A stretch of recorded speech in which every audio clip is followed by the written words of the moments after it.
All right, guys, welcome back. This is episode 4 of our series.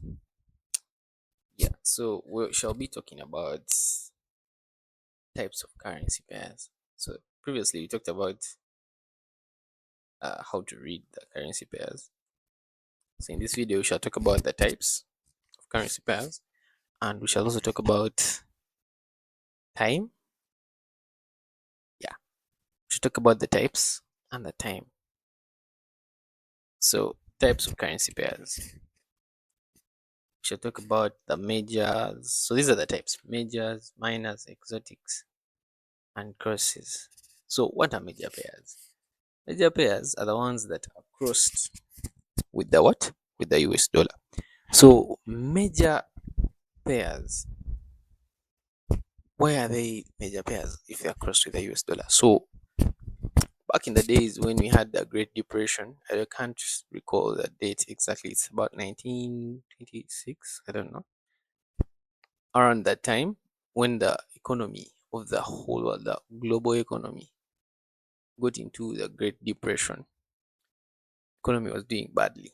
And at that time, America had started showing great signs and great potential of okay, basically to say America was doing very well. It had a very strong economy at that time. So what the Americans decided to do, they told the rest of the world that sell us your gold and we shall give you our US dollars for you to grow your currency, for you to grow your economies. So these guys sold all their gold to America, and these guys gave them US dollars to go and participate in trade and what. So later on, President Nixon removed that system whereby the dollar was backed by by gold, and basically it became the reserve currency of the world. So for you to do international trade, you literally had to use US dollars. So whether you wanted it or not, you needed US dollars. That was a strategic move by America. So that's why it's major pairs. They are crossed against the reserve currency of the world. Yeah, so that's why they're called major pairs, because they're crossed basically against the US dollar. And then also uh they are the most liquid pairs with the highest trades, because the US dollar is basically the, like I said, the reserve currency of the world. So it's more liquid than all these other pairs. So we have the Euro USD, the GBP USD, the USD JPY, anything USD is a major pair. Then we have minor pairs. Minor pairs just pair two major currencies. Now, when we say major, we mean economies that are doing well. Yeah, you can't bring your Uganda shilling here. So pair two major currencies with the US dollar, also called crosses, without the US dollar, pardon, in some contexts, as we shall see. So we also have exotic pairs. Now, for exotic pairs, these are for economies that are not doing well, as they're just emerging. Now, this is where the US dollar, I mean the Uganda shilling falls in the exotic pairs. Also, you have your USD, UGX, USD, you have your USD, Zimbabwean dollar, things like that. Then the crosses are Euro, JPY, GBP, what. Any pair that excludes the USD entirely, yeah, basically. Those are the types of pairs. Now, when to trade. Now, this is the when. So we have different participants, like I said. We have different participants, and we have different banks. You remember banks are the ones that control the financial policies of the whole economy. So now they're not only banks or traders or participants in America.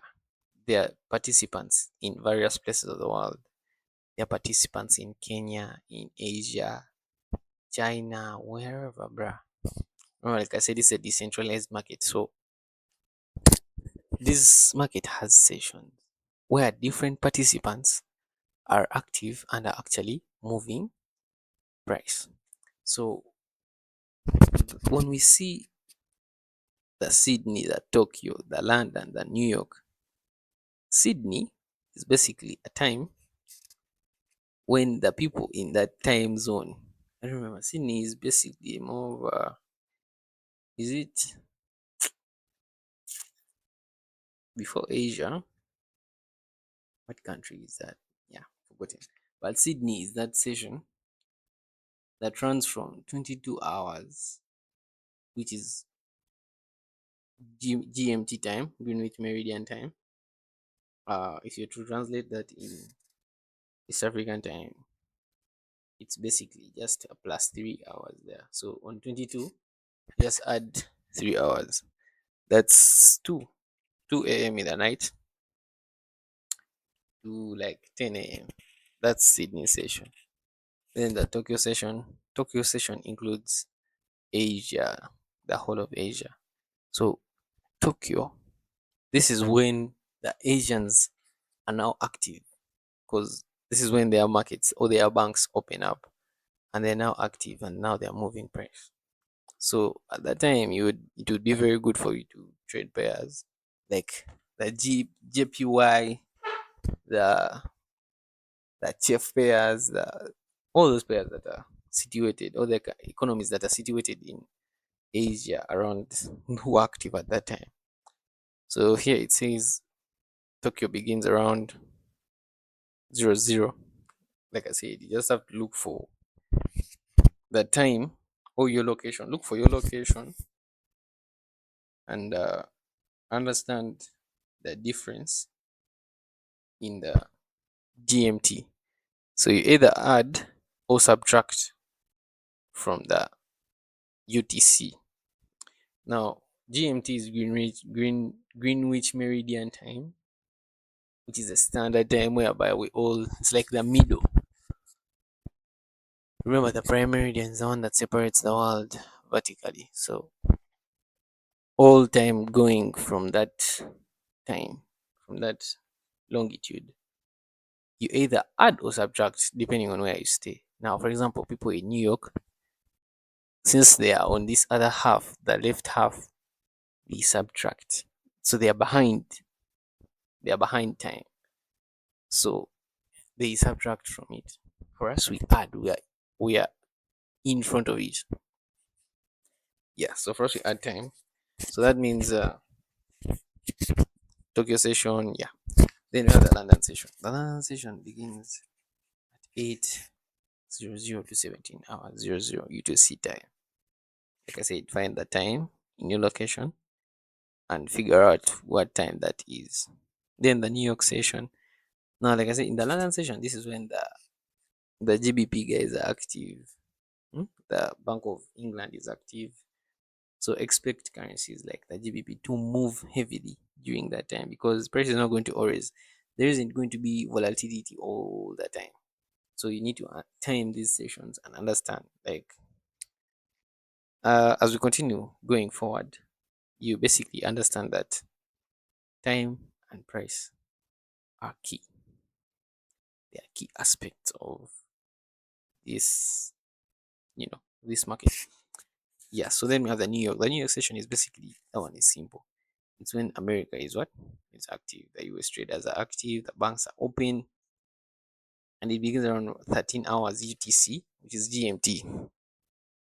So now the overlaps between these sessions, the overlaps, like for example, where London is, like where New York begins and London is, that indicates an increase in momentum or an increase in liquidity. Remember, the London traders are still active, but now more traders are now participating. More participants have come in from New York, so that means there's more liquidity around that time. So remember, volatility is our friend. So we need to what? Trade with the wind. Trade with the wind. Peak volatility is between London to New York overlap.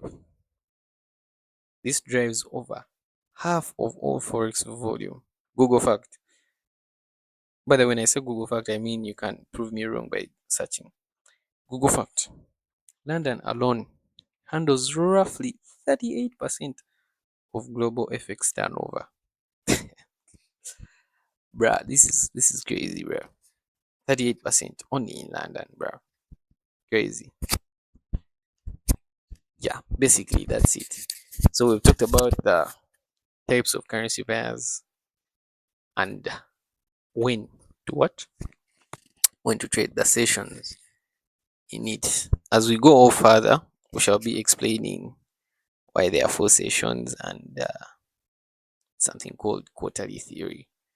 But to take it slow, we shall stop here for this segment. Thank you for watching. Thank you for looking in. You can leave a comment down below, share your thoughts, and maybe what you've understood so that I can explain deeper. Make sure to leave a thumbs up.